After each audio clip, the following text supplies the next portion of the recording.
러닝을 이용한 전산고체역학의 문제 활용 실습인데요.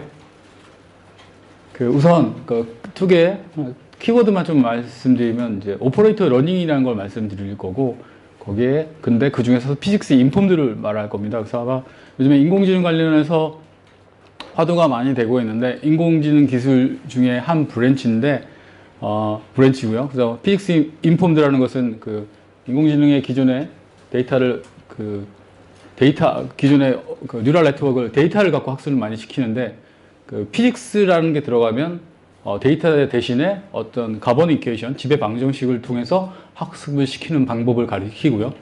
그 다음에 근데 이게 굉장히 학문 문제가 넓습니다. 모든 학문, 물리와 관련된 아니면 지식과 관련된 모든 학문에 쓰일 수가 있는데, 저희는 그래도 전산구조공학회니까 컴퓨테이션 솔리드 메카닉스 관련해서 좀 중점적으로 좀 살펴봤습니다. 예. 그래서 제가 강의 실라버스 말씀드린 걸 리뷰를 해드리면 이렇게 제가 썼었습니다. 그래서 이렇게 썼었고, 첫 번째 보면 이제 근사함수 이론을 좀 설명드리겠다라고 한 건데요. 아마 전산구조면 여러분 잘 아시는 것처럼 유한요소법은 저희에게 굉장히 친숙하죠. 거기서 있는 다항식 근사 갖고 열심히 학교 다닐 때 뭐 단위 분할 조건, 뭐 선형 재생성 복잡하게 많이 배웠던 것 같은데, 그렇게 열심히 배웠더니 뉴럴 네트워크 보니까 또 다시 뭔가 공부를 하래요. 그러니까 좀 공부한 거 좀 아까운데, 앞에 했던 거랑 뉴럴 네트워크하고 어떻게 연결이 되는지를 근사함수 관점에서 좀 설명을 드리겠습니다. 나중에 말씀드리면 뉴럴 네트워크, CNN, 뭐 그래프럴 뉴럴 네트워크 여러 가지 훌륭하게 우리가 들은 아키텍처들이 결론을 보면 다 근사함수라는 거예요. 오늘 그것만 잘 이해하고 가서 이해하시는데 별거 아니네? 생각보다 별거 아니네. 그게 맞겠죠. 생각보다 별거 아니네 라고 이해하셨으면 좀 좋을 것 같고요. 그리고 그리고 그 다음에 할 게 이제 핀을 설명 좀 드리겠습니다. 그래서 피직스 인폼드 뉴럴 네트워크, 뉴럴 네트워크라는 근사함수를 데이터로 학습을 시키는 게 아니라 물리 지식, 우리가 알고 있는 커뮤니케이션이라든가 어떤 기하 방정식 같은 걸로 학습을 시킬 수도 있거든요. 그래서 그렇게 학습하는 방법에 대해서 소개시켜 드리고, 그 다음에 그거를 조금 더 확장한 게 오퍼레이터 러닝입니다.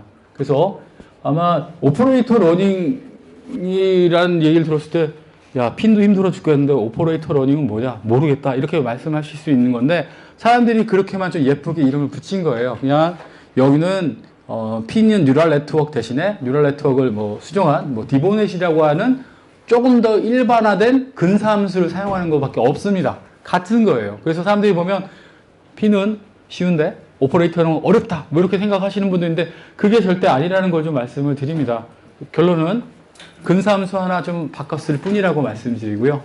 그 다음에 그래서 이런 오퍼레이터 러닝은 뭐냐면, 핀 같은 경우는 어떤 특정한 조건에서만 좀 학습을 했는데, 오퍼레이터 러닝은 임의의 외력, 초기 조건, 경계 조건이 들어왔을 때 트레이닝이 가능하다라고 좀 말씀을 드리고요. 그래서 해보면 결론적으로 결론 다 어떻게 보면 오퍼레이터 러닝, 핀 모두 다 하나로 이렇게 뭉쳐서 생각해도 괜찮습니다. 그래서 그렇게 이해했으면 좋겠고, 근데 전산고차 역학 문제를 풀다 보면 문제가 있습니다. 생각보다 유체역학 솔루션들은 많이 공개돼서 돌아다니는데 고체역학은 좀 적어요. 그게 다 이유가 있습니다. 왜냐면 우리 고체역학 같은 경우는 유체역학과 달리 어떻게 보면 지오메트리가 복잡한 거를 다 따라가서 거기서 저희가 포인트 포스를 주거나 아니면 변이 경계 조건을 꼭 주게 돼 있죠. 근데 그런 것들이 나중에 보면 이제 싱글러리티를 또 발생을 시키거든요. 그래서 학교 다닐 때 아마 탄성학을 들으신 분들인데 켈빈 솔루션 아마 기억하시는지 모르겠는데, 아무튼 포인트 포스를 주면은 뭔가 이런 근사함수가 정확한 변이 경계 조건을 갖기 위해서 가져야 될 크로네카 델타 프로퍼티라는 걸 만족을 해야 됩니다.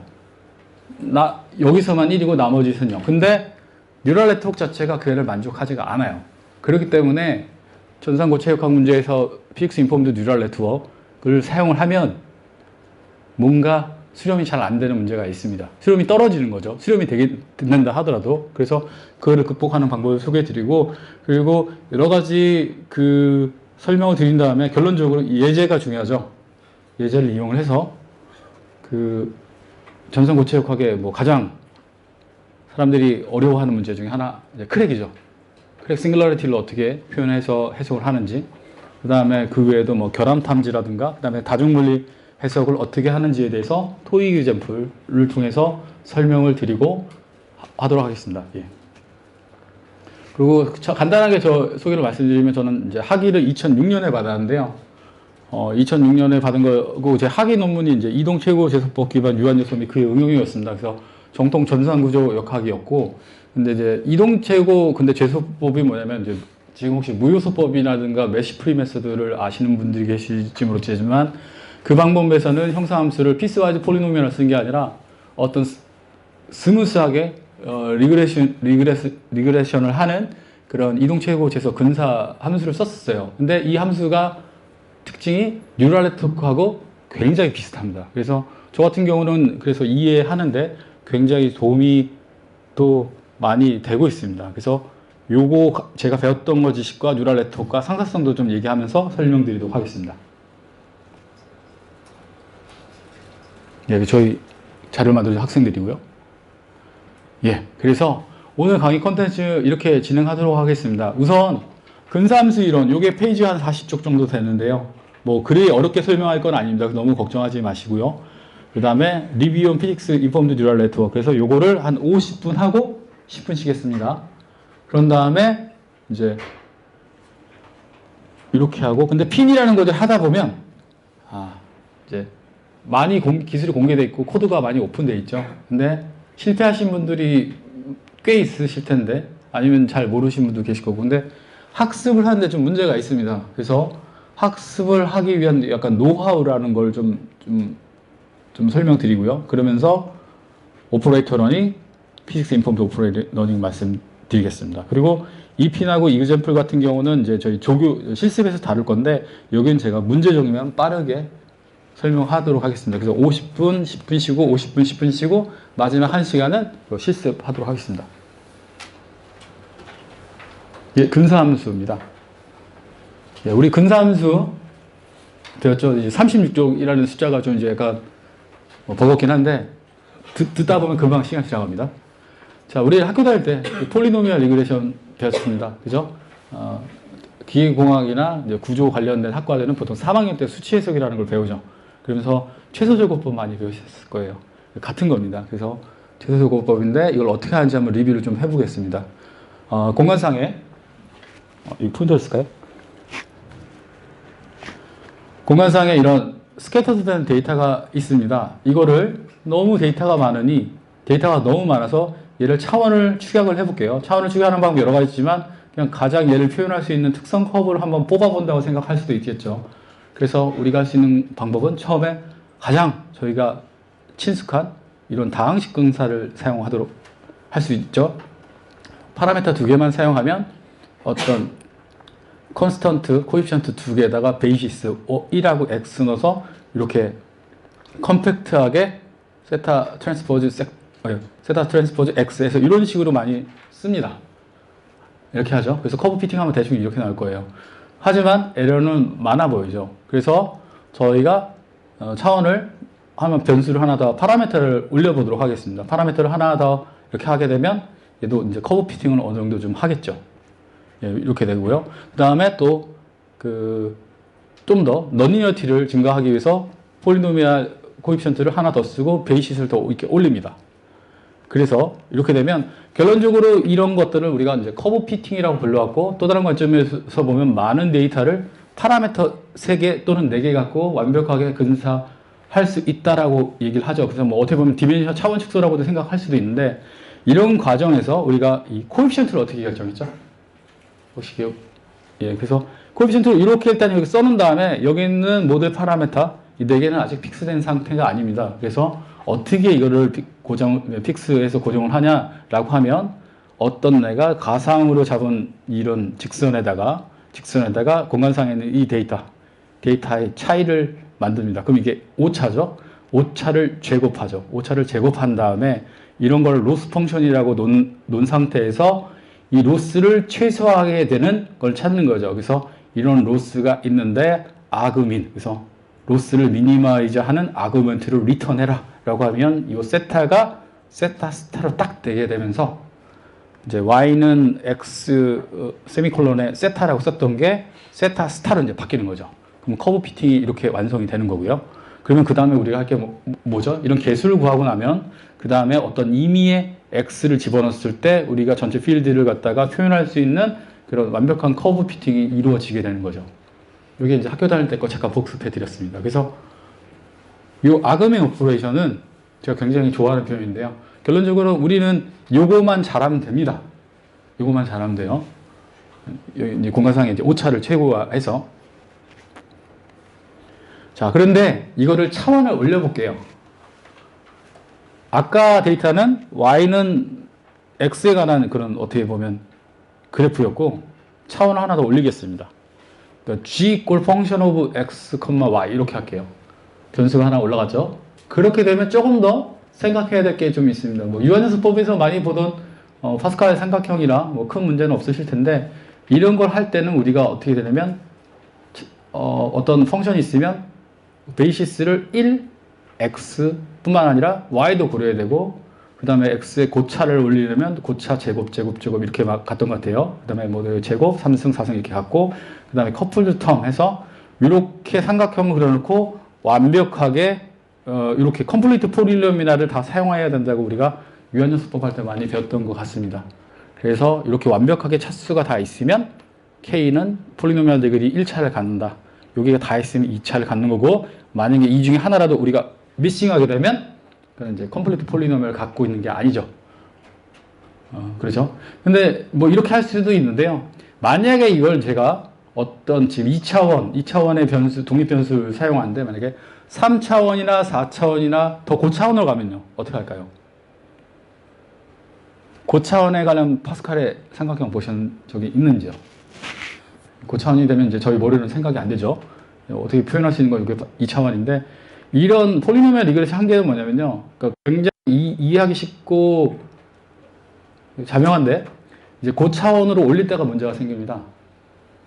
만약에 변수를 막 올린다고 하면 여기에 우리가 고려해야 될 베이시스와 그 인터랙션이 굉장히 많아지는 거예요.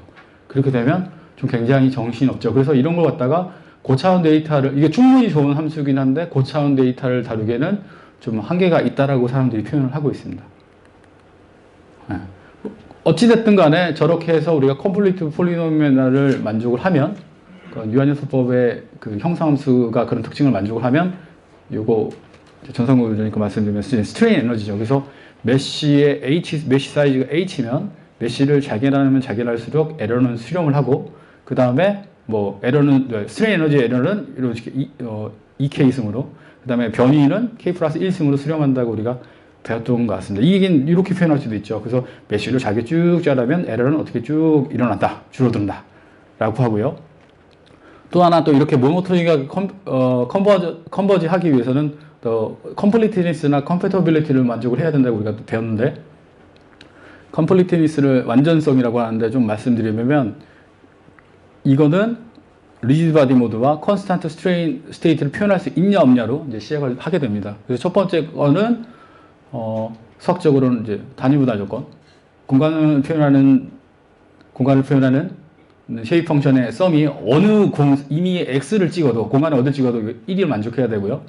그리고 어떤 x하고 y도 그런 식으로 해서 표현할 수 있어야 됩니다. 그래서 이게 의미하는 것은 얘를 한번 미분할 때 컨스탄트가 되니까 컨스탄트 스트레인 스테이트를 만족하는 걸 나오고 그다음에 단위분할 조건은 전체가 썸이고 요게 리드 바디 모드를 표현한다고 얘기를 하죠. 그래서 이게 왜 중요하냐면 학교 다닐 때도 뭐 이게 배웠지만 처음에는 이렇게 보면 이해가 안 되는데 요거예요.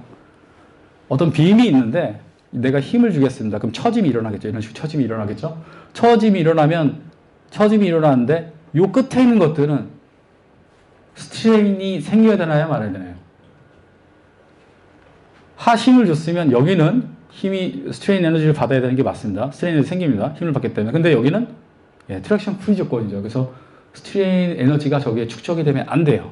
그렇기 때문에 리지드 바디 모션을 표현할 수 있다는 얘기는 리지드 바디 모션이 일어났는데 얘가 변형 상태에서 단위 분할 조건을 만족 못하면 여기에 스트레인 에너지가 생기거나 스트레스가 발생하는 거죠.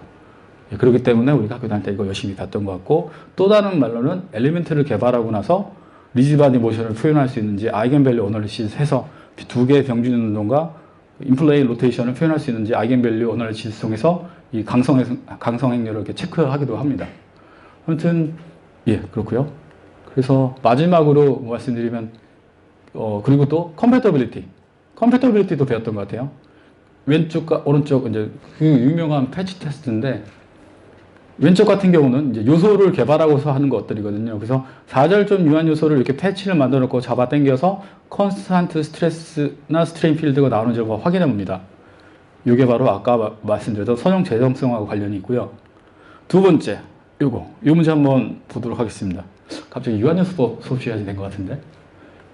8절점 유한요소 하나, 4절점 유한요소 두 개 이렇게 붙였습니다. 노드 모두 다 공유되어 있어요.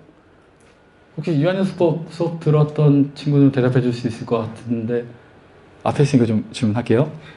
이거 어떻게 패치 테스트 만족하나요? 아 그러세요? 학교에서 유한요소법 수업을 안 하나? 큰일인데. 혹시 이거 대답해 줄 수 있는 분 있으신가요? 시니어에게 질문 드리지 않겠습니다. 혹시 대답해 줄 수 있나요? 안 할 것 같습니다. 왜 안 해요? 저 중간에 8 노드 8개짜리 엘리멘트에서 네. 좀 아래 부분에 문제가 생길 것 같습니다. 그렇죠. 노드는 다 공유되어 있어요. 노드는 다 공유되어 있지만 거의 문제 없는데 8절점 유한 요소는 여기 절점 사이를 이렇게 쿼드러틱하게 인터폴레이션 할 거고요. 4절점 유한 요소는 스트레이트하게 근사하는 겁니다. 그렇기 때문에 노드는 공유되어 있다 하더라도 이런 이종의 요소를 잘못 붙이게 되면 여기가 갭이 생깁니다. 그렇기 때문에 얘는 패치 테스트를 통과하지 않습니다. 그래서 이렇게 만들면 수렴성을 메쉬를 잘게 나누면 수렴해야 된다는 그 조건을 만족을 못하는 거죠. 네, 이렇게 우리가 연습법 시간에 많이 배웁니다.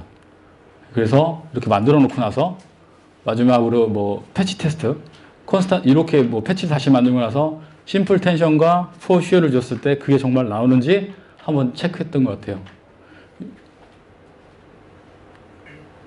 예. 그 외에 또 뭐가 있었죠? 이제 중요한 겁니다. 앞에 거는 어떻게 보면 수렴하기 위한 조건이고요. 그 다음에 우리가 썼던 유한요소법의 형상함수를 한번 돌이켜 보도록 하겠습니다. 크로네커 델타라는 게 있었죠. 절점 두 개 있는 이건 1D 빔요소 또는 바요소라고 생각하면 얘 형상함수는 내 위치에서는 1이지만 다른 데서는 0이었어요. 두 번째 거는 자기 위치는 1이지만 다른 데서는 0이었습니다. 이걸 P1 요소라고 하는데 두 번째 거 같았습니다. 쿼드러틱 요소 나오네요. 이제 앞에 있던 거에 이제 답이 되는데 쿼드러틱 요소는 절점과 절점의 크로네커 델타는 모두 다 만족을 합니다.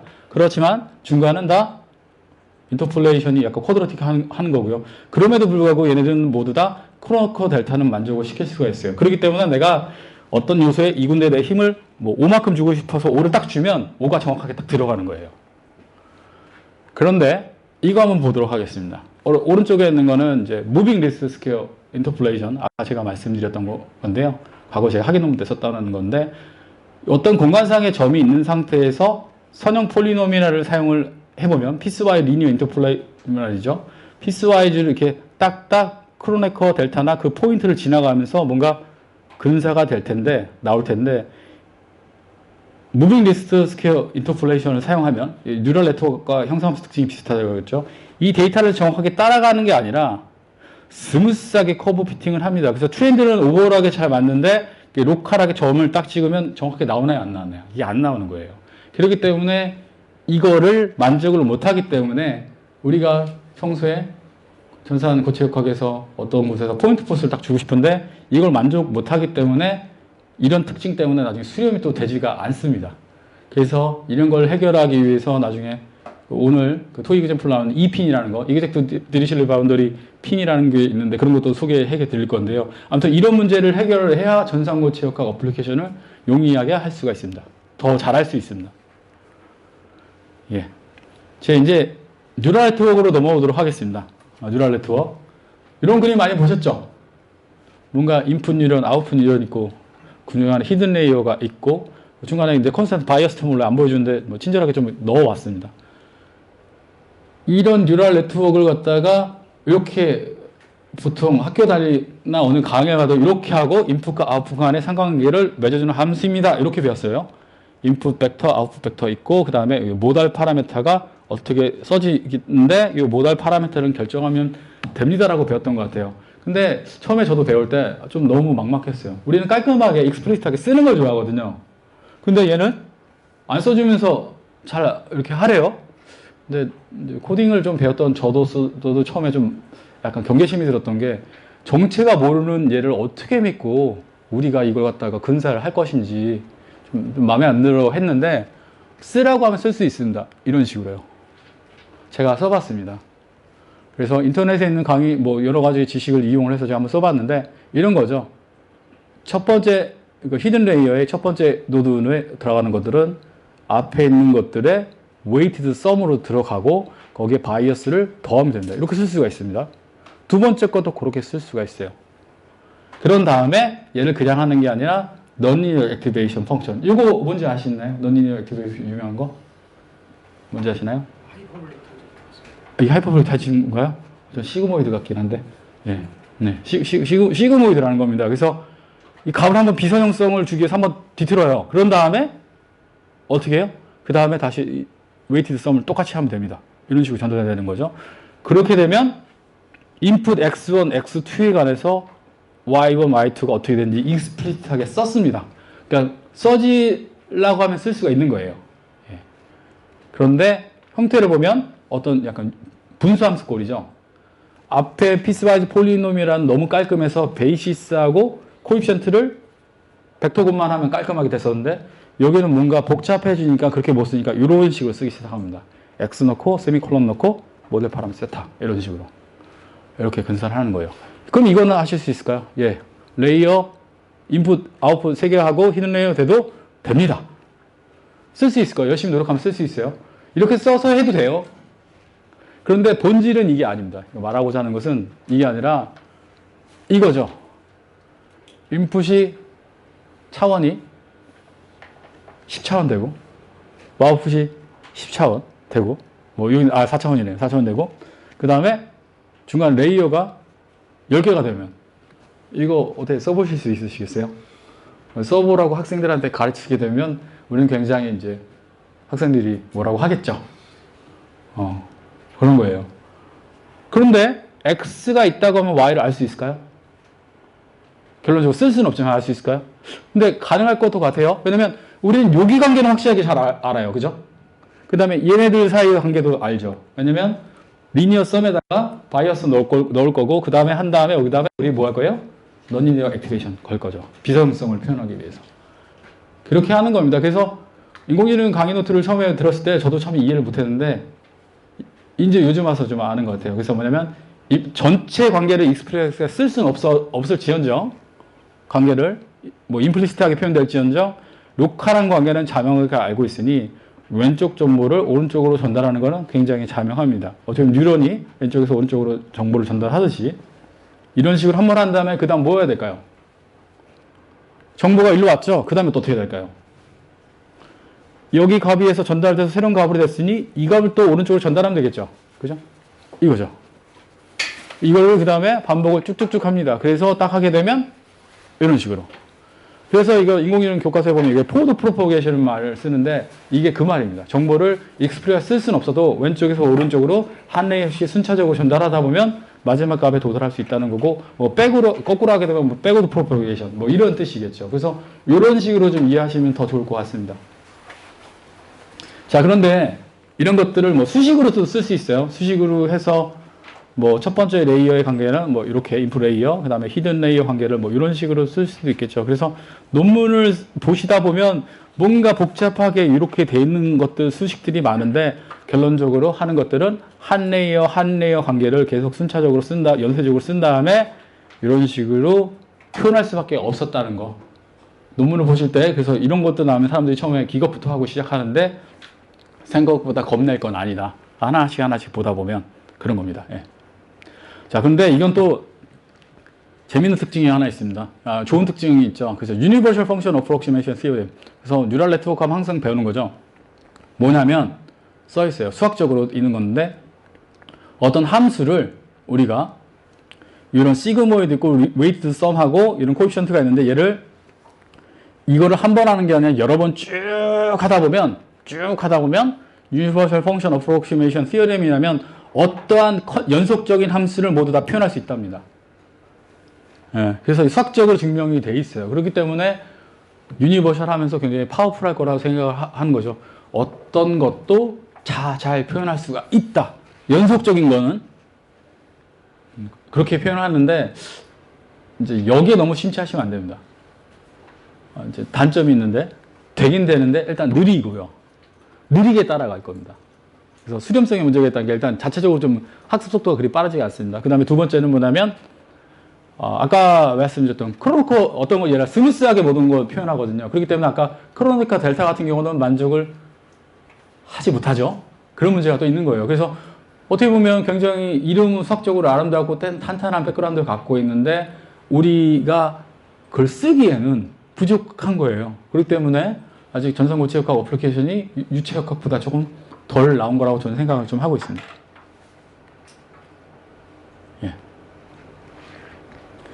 그럼 여기 왔으니까 이제 액티베이션 펑션 한번 볼까요? 너니드 액티베이션 펑션 아까 시그모이드 설명할 수 있는데 이 수식은 나머지는 다 똑같고 이 너니드 액티베이션 펑션만 저희가 좀 여러 가지로 바꿀 수 있는 초이스가 있는데 뭐 잘 알려진 시그모이드가 있죠. 그 외에도 뭐 사인이나 아까 하이퍼볼릭 탄젠트 말씀하셨는데 뭐 그런 것도 있고요.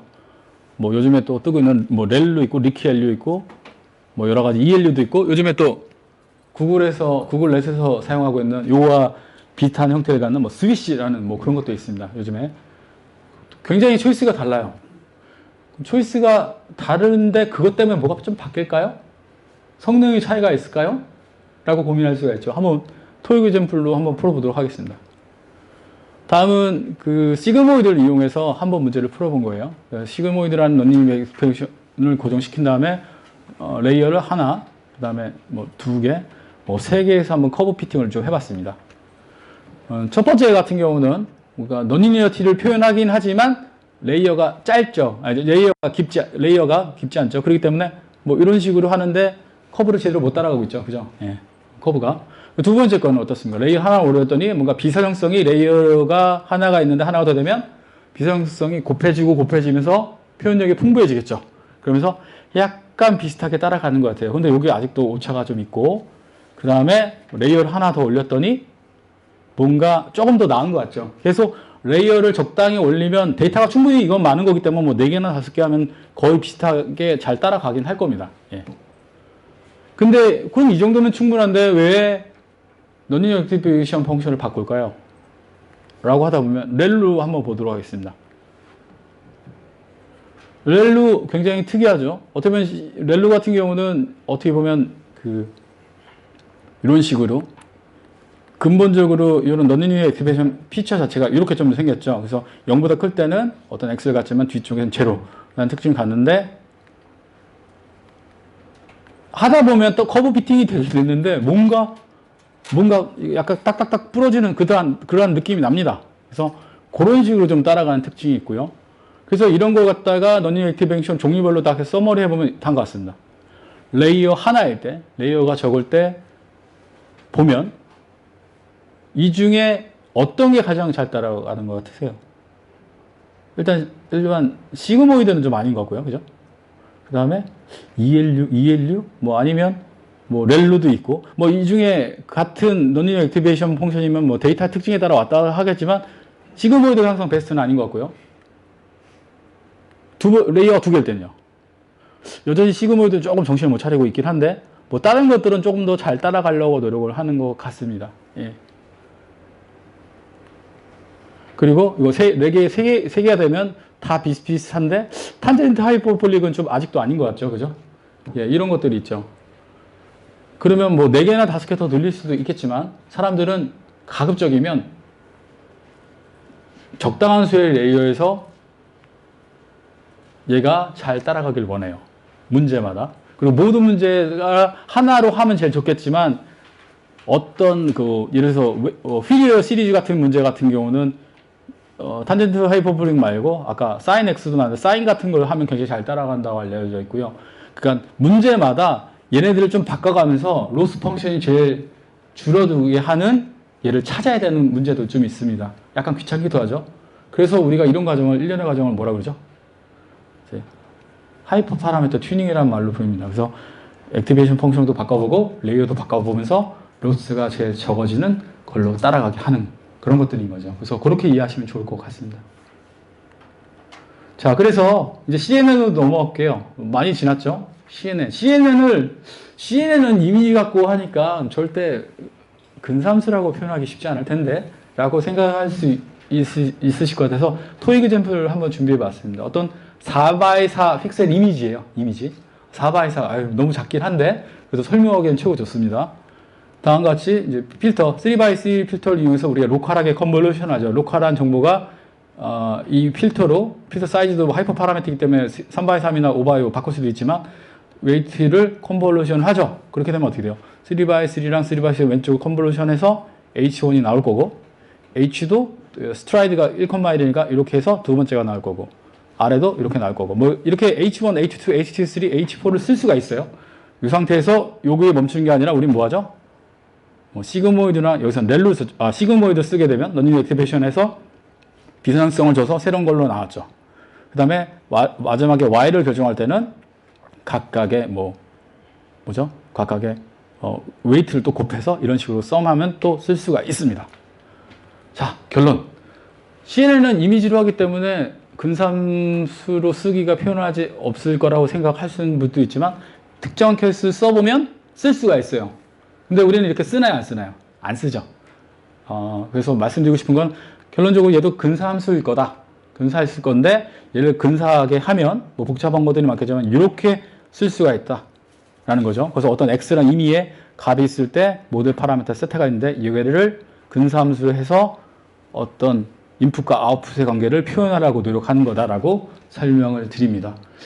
이건 저희가 직접 또 만든 예제에서 인터넷 찾아봐도 없을 텐데 아무튼 이렇게 갖고 계시다가 나중에 어디 설명할 때 이렇게 쓰시면 좋을 것 같아요. 예, 그래서 이런 것들이 4x4 이미지가 아니라 뭐 1000x1000, 뭐 1000x1000, 뭐 이런 이미지에 다 똑같이 이런 식으로 간단한 거 설명을 좀 드립니다. 예. 그 외에도 뭐 레슨넷 간단하게만 말씀드릴게요. 뭐 레슨넷도 되나요? 예, 레슨넷도 됩니다. 제가 써봤어요. 그래서 아이덴티티 펑션 같은 경우 얘기하면 어떤 X를 넣었을 때 자기 자신이 나오는 건데 레슨넷은 이런 아이덴티티 어떤 만약에 여기서부터 여기까지 어떤 오퍼레이션을 해야 되면 그 오퍼레이션을 두 개로 분리를 합니다. 그래서 하나는 스킵 커넥션이라고 해서 주어진 정보를 이런 식으로 더하고요. 하나는 여기 뉴럴 네트워크를 통해서 그대로 패스를 하게 하는데 이걸 왜 할까요? 이게 왜 하냐면 그냥 기존에 있는 어떤 맵핑 어떻게 보면 레이어를 넘어가는 거죠. 레이어를 넘어가는 걸로 이렇게 그냥 이런 꼴로 하지 않고 그냥 두다 보면 나중에 베니싱 그레디언트 문제가 굉장히 심하게 생깁니다. 그래서 레슨넷은 굳이 그렇게 해도 되는 걸 두 개로 분리를 했는데요. 분리해서 이렇게 가는데 다음 토익 example로 좀 설명드리도록 하겠습니다. 예, 요겁니다. 그래서 컨버셔널 뉴럴 네트워크에서는 레이어 간에 가면서 어떤 함수가 첫 번째 가는 게 함수라고 하면 그 다음 오퍼레이션 이렇게 시퀀셜에 쭉 가는데 얘를 로스 펑션을 미니마이즈 하기 위해서 이렇게 체인룰을 통해서 밉을 하다 보면 이 중에 하나라도 0이 되면 그냥 0으로 쑥 가버려요. 베니싱 그레디언트 문제가 굉장히 취약합니다. 예. 취약한데 레슨넷은 어떻게 해요? 똑같은 오퍼레이션인데 얘를 2를 두 개를 나누죠. 두 개 나눠서 이런 식으로 쓰다 보면 x가 왔을 때 똑같은 일을 하지만 얘를 일단 아이덴티티를 집어넣고 hx 레지듀얼을 집어넣고요.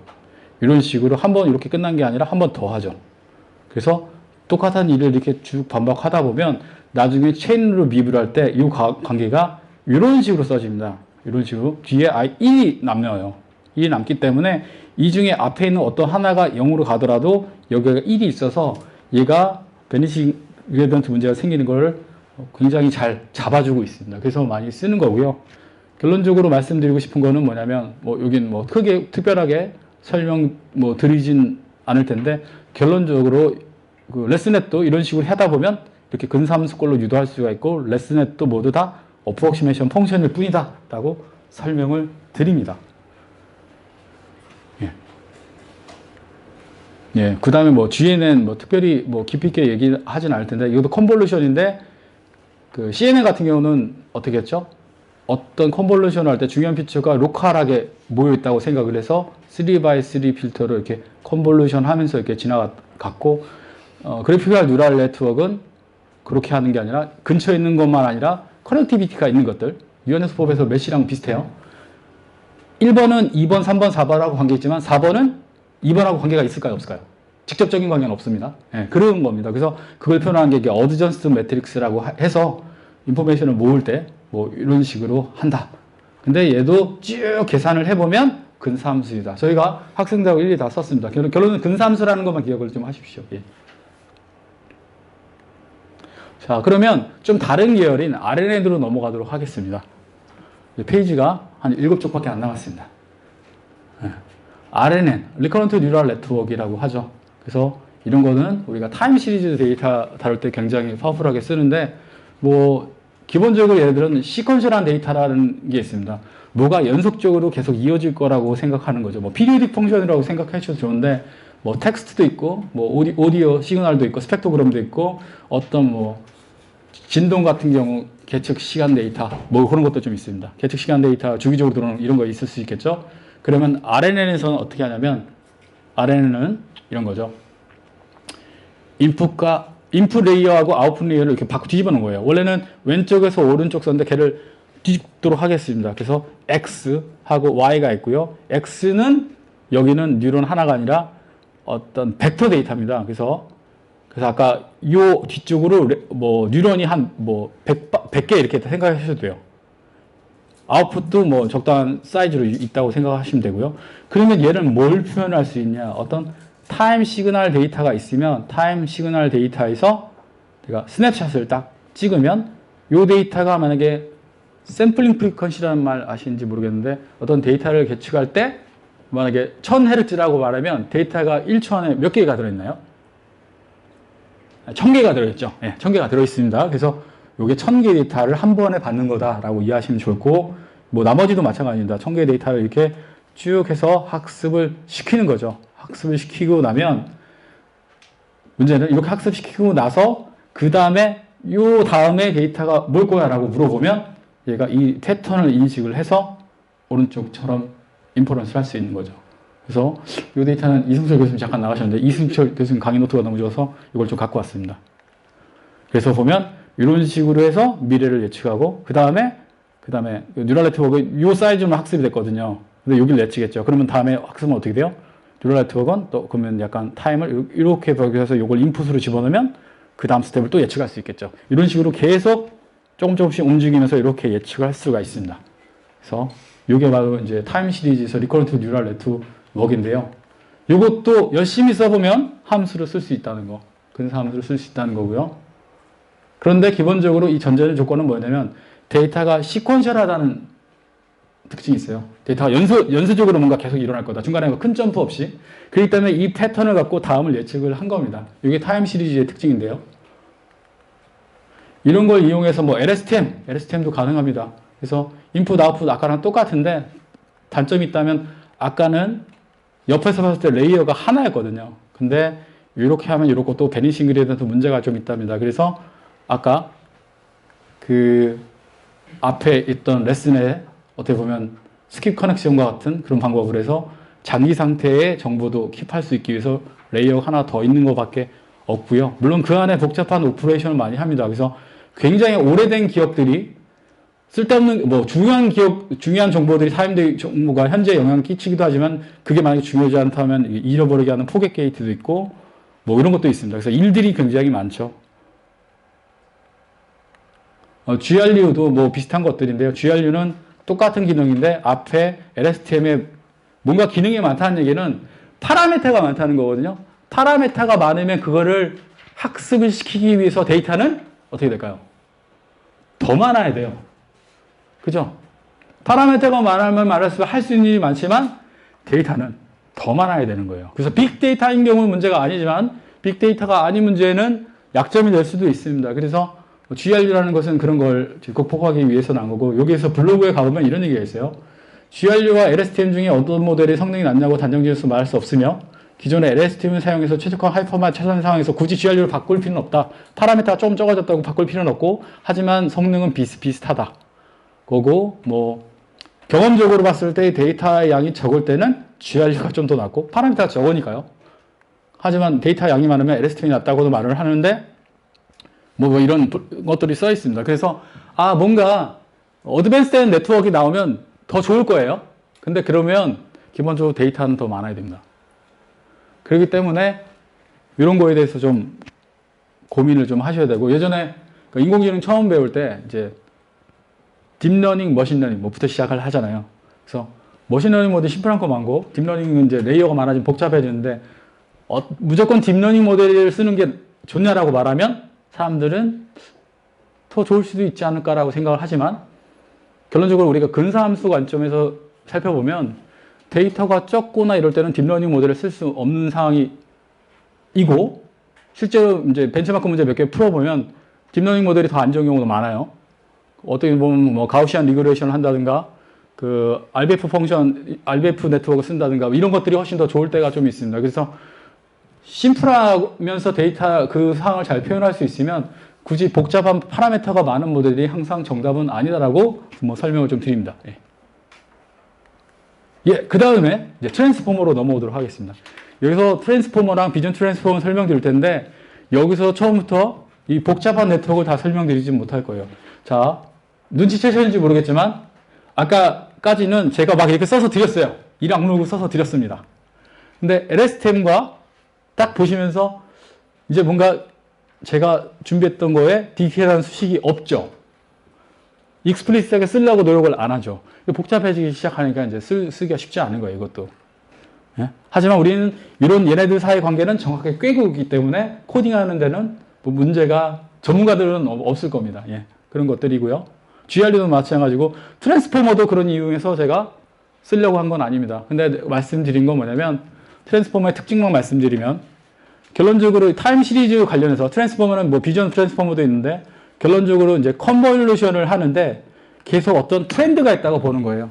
기본적으로 가정이 시퀀셜하다. 모든 이벤트 계속 시퀀셜하게 일어난다고 해서 바로 현재 스텝은 이 전이나 전전 스텝의 영향을 받고 아주 먼 과거는 무시를 했던 건데, 트랜스포머는 약간 글로벌하게 모두 다 스캔을 좀 합니다. 그래서 과거에 있는 정보도 중요한 거 있으면 갖다 쓰고 뭐 이런 거예요. 그런 걸 갖다가 해주는 게 이제 포지셔널 인코딩. 그래서 포지션을 근처만 쓰는 게 아니라 먼 것도 땡겨올 수 있게 하고, 그런 것에다가 뭐 셀프 어텐션 이런 말들이 들어가는데, 트랜스포머가 뭐 이런 특징이 좀 있어서 그 기존에 어떤 보면 우리가 그 타임 시리즈에서 가정을 했던 이 시퀀셜한 데이터라는 가정을 없을 때도 뭔가 잘 해주는 이벤트들이 있어서 사람들이 뭐 좋아하는 거다라고 생각하시면 좋을 거고요. 뭐 비전 트랜스포머도 마찬가지입니다. 비전 트랜스포머도 CNN, 이건 이미지를 위해서 나온 트랜스포머인데 어떤 로컬한 정보만 갖고 뭔가 따지는 게 아니라 글로벌하게 더 스캔을 좀 한다고 얘기를 해요. 그래서 어떤 CNN의 그 로컬리티의 그런 가정이 성립하지 않는 그런 문제에도 잘 작동을 해서 더 성능이 좋다라고 좀 알려주셔서 사람들이 많이 쓰는 겁니다. 그리고 특징은 뭐겠어요? 둘 다. 파라미터가 많을 거고요. 그렇기 때문에 데이터를 학습하려면 굉장히 빅 데이터로 학습을 시켜야 되는 겁니다. 그래서 데이터가 많지 않을 때 굳이 얘네들을 쓸 이유는 없는 거죠. 그래서 마지막에 두 쪽을 갖고 이제 설명을 드릴 텐데, 이겁니다. 제가 하고 싶은 얘기는 이거였어요. 인덕티브 바이어스라는 말을 쓰고 싶은데, 귀납적 편향이라고 말을 하는데, 또 다른 말로는 논문에 정확하게 쓰는 게 프라이어 어쟰션입니다. 어떤 우리가 근사함수를 만들 때 가정한 것들이 있죠. 이제 첫 번째 건 이제 풀리 커넥티드 네트워크인데, 이제 컨볼루션 뉴럴 네트워크 가면 로컬리티 네트워크, 먼 데 있는 정보는 굳이 쓸 필요 없어. 가까운 정보만 골랐어. 뭐 이런 거 있었죠. 그 다음에 타임 시리즈는 어땠어요? 어떤 이벤트가 계속 연속적으로 일어난다고 우리가 가정을 했었죠. 그런 가정들이 좀 있었습니다. 그래서 시퀀셜하게 데이터가 있어서 리커런트 뉴럴 네트워크, 뭐 타임 시리즈 썼던 건데, 근데 트랜스포머는 비전 트랜스포머 같은 경우는 이게 아니라 전체 영역을 좀 더 한 번 더 갖고 오죠. 그 다음에 뭐 타이밍하는 트랜스포머도 전체에 있는 정보를 다 사용합니다. 그래서 이런 걸 얘기할 때 뭐 CNN 같은 경우 뭐 로컬리티라는 거 하고, 트랜스포머는 글로벌 정보까지도 취득한다라고 얘기를 하는데, 결론적으로 사람들이 하고자 하는 얘기는 이거예요. 귀납적 편향을 얘기하면서 이런 가정들, 아까 로컬리티라든가 뭐 시퀀셜한 데이터라는 가정은 이런 모델이 잘 작동할 수 있는데 유리하나만하게 가정이 맞지 않으면 뭔가 성능이 약할 수 있다라고 이제 설명을 하는 거죠. 뭐 그런 거고, 또 아래에 있는 코멘트를 인용해서 말씀을 드리면, 글로벌한 정보가 필요한 경우는 트랜스포머가 적합하지만 지역적인 정보를 할 때는 뭐 CNN이 낫다. 또는 또 다른 말로 시퀀셜한 데이터가 시퀀셜한 데이터라고 그러니까 시퀀셜한 데이터라고 가정할 때는 뭐 RNN이나 LSTM이 낫다라고도 뭐 설명할 수 있는 거죠. 그 결론은 이런 겁니다. 결론은 이제 말씀드리니까 근사함수의 하나일 뿐이고 문제에 맞게 우리가 잘 골랐으면 되겠죠. 그래서 항상 모델 파라미터가 많은 네트워크가 더 할 수 어떤 표현력이 풍부해서 뭔가를 더 잘 따라갈 수 있는 포텐셜은 있지만 그게 가정이 맞지 않거나 그런 경우는 또 데이터가 충분히 많지 않은 경우는 오히려 쓰는 것들이 독들이 될 수 있기 때문에 얘를 학습을 할 때 그런 거를 고려하시면 훨씬 좋을 것 같고요. 하고 싶은 말은 뭐냐? 결론적으로 근사함수이고 그러나 유니크한 인덕티브 바이어스, 그래서 귀납적 편향을 갖고 있기 때문에 기본 프라이어 어쓰션이 있기 때문에 그거를 고려하셔서 잘 사용하시면 좋을 것 같고요.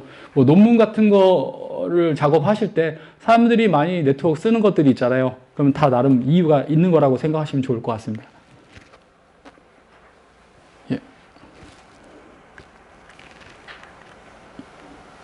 그러면 일단은 이건 끝났고요. 제가 픽스 인포먼드 뉴럴 네트워크를 한 10분만 설명드리고 쉬는 시간 갖도록 하겠습니다. 자, 픽스 인포먼드 뉴럴 네트워크 이건데요.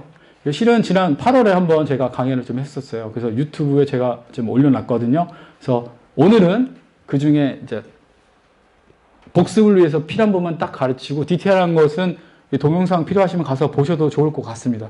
근데 오늘은 강의를 할 때 핀을 복습을 안 할 수가 없기 때문에 간단하게만 설명을 좀 드릴게요. 자, 픽스 인포먼드 뉴럴 네트워크입니다. 그래서 아까도 말했지만 아까 근사함수 시리즈 다 설명드렸죠. 그런데 제가 뭐랬어요? 뭐 트랜스포머 이런 거 쓰려고 하면 기본적으로 데이터가 아주 많아야 된다는 거죠. 근데 실제는 다 데이터가 많은가요? 데이터가 없거나 하나 있거나 뭐 그런 경우도 있죠. 그리고 그래서 사람들이 고민이 좀 많았습니다. 그래서 기본적으로 어떤 데이터가 있더라도 부족하거나 데이터가 더 임밸런스한 경우, 뭐 편향적으로 있는 경우는 또 데이터 드리븐 어프로치는 성립하지 않는 것 때문에 이걸 극복하기 위해서 나온 것들이 픽스 인폼드 뉴럴 네트워크입니다. 그럼 왜 피직스냐?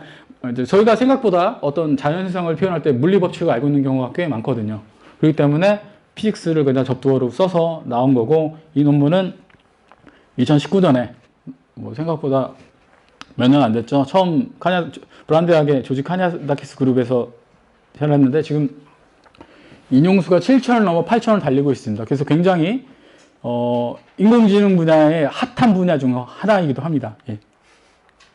그래서 제가 맨날 쓰는 예제인데요. 지난번 거 복습이기 때문에 지난번 예제를 또 갖고 왔습니다. 그래서 그 한국형 발사체 누리호 단분리 문제 갖고 항상 얘기를 하는데, 어떤 이륙하고 나서 단분리를 하게 되면 어떤 1단 로켓이 이제 지상으로 떨어집니다. 근데 떨어지는 순간 이렇게 떨어지진 않겠죠. 자연낙하를 하지 않겠죠. 기본 추진력이 있었기 때문에 이제 쭉 가다가 얘가 궤적이 공기 저항도 있을 거고 중력에서 이런 식으로 좀 포물선을 그리면서 이제 궤적이 떨어질 겁니다. 여기서 이렇게 떨어질 건데, 그렇게 되면 여기서부터 이제 지상에서 떨어질 거리를 좀 추정을 좀 해야 되거든요. 잘 아시겠지만 지상거리가 중요한 게, 이때 뭐 비행기가 지나간다든가 배가 지나가다가 이제 맞으면 안 되니까 이런 걸 항상 공개를 해요. 그래서 이 지역에 들어가는 것들을 알아서 회피 기동을 하라고 이렇게 사람들한테 얘기를 하죠. 이걸로 한번 핀을 통해서 유출 한번 해보도록 하겠습니다. 그 다음처럼 이제 좀 생각을 해볼게요. 우선 우리가 처음부터 끝까지 누리호 발사할 때 처음부터 끝까지 다 보신 분 계시나요? 있다고 하고 그냥 살짝 거짓말인데, 왜냐면 처음에는 잘 보여요. 그리고 방송에서 잘 보여주는데 하늘의 저 끝에까지 있는 것까지밖에 안 보여줍니다. 그런데 사람들이 그걸 착각해서 누리호 말고 이제 나루호 때인데 1차, 2차 실패하고 3차 때 성공했는데 1차 때, 2차 때 방송국에서 뭐라고 방송했었어요? 발사 성공이라고 막 발사했죠. 근데 나중에 이제 1시간 뒤에 실패했다고 나왔죠. 보이는 계측된 정보로만 하니까 이런 거죠. 계측된 정보로 하니까 그랬던 건데, 물론 계측된 정보가 이렇게 완벽할 수 있습니다. 예를 들어서 다 안다고 할게요. 여기 알고 시간에 따라 트레이젝토리를 다 운 좋게 알 수 있다고 얘기를 할게요. 그러면 그러면 그런 실수를 할 리가 없었겠죠. 근데 그래서 우리가 할 수 있는 거, 이 계측 정보를 알면 이거 쫙 해서 커브 피팅 하면 돼요. 커브 피팅 우리 뭐 배웠죠? 앞에 폴리노미얼 리그레이션 배웠죠. 그래서 모달 파라메타 있고 베이시스 있어서 놓고서 이런 식으로 커브 피팅 했습니다. 그래서 근데 이거는 선형 근사를 쓸 거기 때문에 피처를 만약에 고차원 근사를 이렇게 하고 싶으면 어떻게 했죠?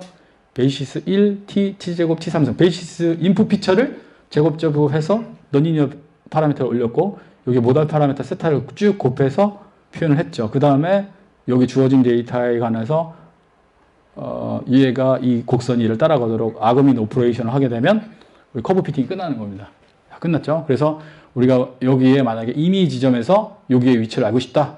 요 데이터밖에 모르지만 얘를 커브 피팅 했기 때문에 어떤 SX가 얼마일 때 SY가 얼마인지 우리가 추정할 수 있죠. 이 SX는 지상거리고 요거는 이제 높이입니다. 이거는 이제 아이디어런 케이스이기 때문에 뭐 더 이상 우리가 할 수 있는 게 없어요. 완벽합니다. 근데 실제는 이렇죠.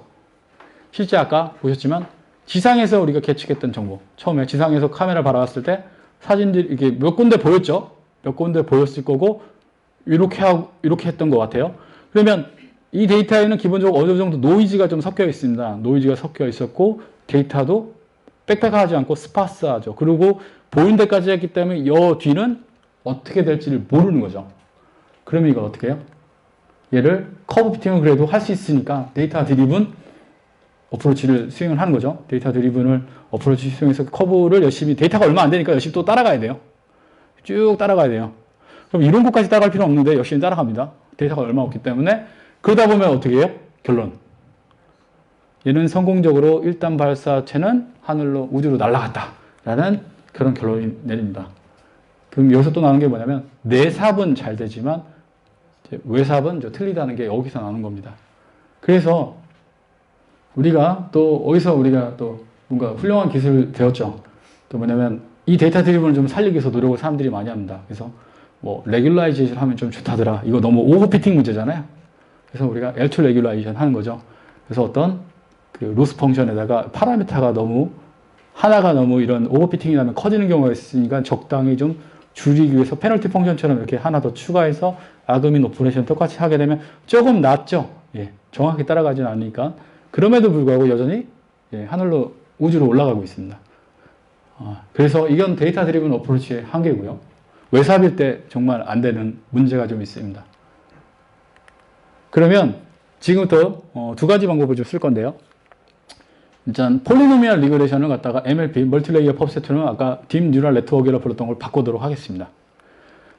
앞에는 인풋 피처를 막 고차원을 주기 위해서 비정성을 주기 위해서 막 이렇게 올렸었죠. 증가시켰었죠. 근데 지금은 인풋 T 하나 주고 아웃풋 SX랑 SY 주고 이렇게 히든 레이어를 넣을게요. 그 얘기 즉슨 여기서 두 가지가 있는데 첫 번째는 뭐냐면 비서형성을 예전엔 누가 감당했어요? 인풋 피처 감당을 했어요. 제곱, 세제곱 하면서. 그렇기 때문에 뭔가 좀 이게 1차원인 경우 그나마 할 만하지만 이게 변수가 다변수가 들어가면 더 따져야 될 게 많았다고 했죠. 파스칼의 삼각형 따져야 되니까. 근데 얘는 어떤가요? 그럴 필요가 있나요? 없습니다. 비서형성 모두 다 히든 레이어가 가져가는 거예요. 그렇기 때문에 인풋이 달랑 한 개예요. 이런 식으로. 그렇기 때문에 좋은 게 뭐냐면 차원을 막 올릴게요. 1차원이 아니라 다차원을 막 올리게 되면 어떻게 해요? 그럼에도 불구하고 우리가 할 거는 인풋 넣어주고 연결, 인풋 넣어주고 연결. 그것만 하면 됩니다. 그렇기 때문에 뉴럴 네트워크를 쓰는 게 다차원으로 갈 때 굉장히 파워풀하기 때문에 우리가 그렇게 쓰는 거죠. 예, 그렇게 쓰는 거고요. 게다가 얘를 이용해서 여기 데이터 로스만 이용해서 커브 피팅을 해도 됩니다. 근데 결과는 아까랑 다르진 않을 거예요. 다르진 않을 거예요. 그러면 추가적으로 피직스 인폼드 뉴럴 네트워크는 뭐라냐? 어떤 물리 지식이 있으면 그걸 집어넣어요. 로스 펑션에. 아까 L2 레귤라이제이션 하기 위해서 여기 로스 펑션 하나 더 했듯이 L2 레귤라이제이션을 어떤 휴리스틱 관점에서 경험적으로 해서 이걸 집어넣었던 건데 지금은 그게 아니라 물리 지식을 집어넣는 거예요. 우리가 이 뒤를 따라갔을 때 생기는 물리 지식을 한번 집어넣는 겁니다. 그렇게 되면 물리지식 이게 어떤 건지 말씀드리면 이런 거예요. 자, 저렇게 보면 자유낙하 상태이기 때문에 공기 저항하고 중력이 들어가겠죠. 그래서 그걸 이용해서 로스 펑션을 넣어서 추가한 것밖에 없습니다. 이런 식으로 추가했습니다. 그래서 넣고 이 상태에서 학습을 시키게 되면 어떻게 되나요? 이런 식으로. 예. 여기 물리법칙을 따르도록 학습을 시켰기 때문에 여기를 잘 만족하도록 커브 피팅을 잘 하고 피직스를 만족하도록 하는 거죠. 즉 여기는 데이터랑 피직스랑 같이 학습을 하는 거고요. 이 외삽하는 부분은 피직스만 갖고 뭐 트레이닝이 되는 겁니다. 그렇기 때문에 우리가 어떤 거를 갖다 인퍼런스, 피누리 인퍼런스 하게 되면 실제 그라운드 트루스의 외삽 문제도 잘 할 수 있다라고 설명을 좀 하고 있습니다. 예. 그거고요. 그런 이런 물리 지식은 이런 미분 방정식 이런 것뿐만 아니라 어떤 뭐 OD나 PD, 그 다음에 여기 뭐 원의 방정식 같은 지오메트릭 이퀘이션도 필요에 따라 학습을 하게 되면 충분히 사용할 수가 좀 있는 거고요. 그래서 물리 지식뿐만 아니라 어떤 여러분이 알고 있는 난리지를 수식으로 쓸 수 있다고 하면 다 여기다 집어넣을 수 있어요. 그렇기 때문에 응용 범위가 굉장히 좀 많습니다. 예. 그렇기 때문에 뭐 기계공학뿐만 아니라 뭐 화공이라든가 어떤 케미컬 이케이션들 들어가는 것들에서도 굉장히 많이 사용하고 있는 방법이고요. 자, 그러면 이걸 이용해서 뭘 해야 될까요? 예, 마지막 페이지인데요. 이거 하고 10분 쉬겠습니다. 그럼 저희 실험실에서 하고 있는 것들인데요. 결론적으로 사람들이 원하는 건 이거죠. 피직스 인폼드 디지털 트윈, 스파스 데이터. 이게 뭐냐면 어떤 평판의 온도 계측을 5군데만 좀 하겠습니다. 5군데만 하고 여기 뭐 히터가 있는 것 같아요. 그런데 히터 5개만 딱 매저를 한 다음에 시간 딱 매저를 한 다음에 내가 5개밖에 안 했는데 전체 온도 풀필드를 알 수 있으면 어떨까요? 굉장히 놀랐겠죠. 근데 가능합니다. 왜냐면 5개의 데이터만 주어졌지만 픽스 인폼드 레귤라이저를 하기 때문에 그걸 이용해서 전체를 이렇게 알 수가 있어요. 그리고 또 미케니컬 시스템에서 지금 저희 실험실에서 이제 리뷰 중인 논문 결과인데 스트레인 게이지 센터 데이터 3개만 있으면 아래 크랙 팁 싱글러리티를 찾아낼 수가 있어요. 크랙 팁에 붙이지 않았는데도 이게 가능합니다. 예. 그리고 뭐 이건 지금 저희가 또 논문 준비 중인 반도체 웨이퍼 문제인데요. 센서를 보통 반도체 웨이퍼의 전체 온도를 모니터링하면서 센서를 엄청 많이 붙이거든요. 한 30개 넘게 붙이거든요. 거기서 이제 데이터 드리븐 어프로치 쓰고요. 근데 핀을 이용하면 한 5개만, 9개만 쓰더라도 9개, 한 10개만 쓰더라도 전체를 풀필드를 굉장히 정확하게 예측할 수가 있고요.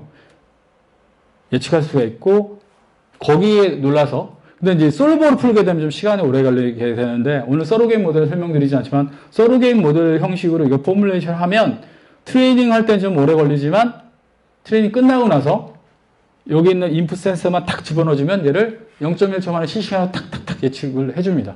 그런 거기 때문에 사람들이 그거를 아는 분들은 굉장히 여기에 대해서 연구를 좀 많이 하고 있는 거예요. 예. 그래서 이런 비전을 갖고 있기 때문에 사람들이 좀 더 많은 노력을 하고 있다라고 말씀을 드립니다. 예, 시간이 돼서 오전 강의는 여기까지만 하고 지금부터 10분 쉬도록 하겠습니다. 예, 감사합니다. 예.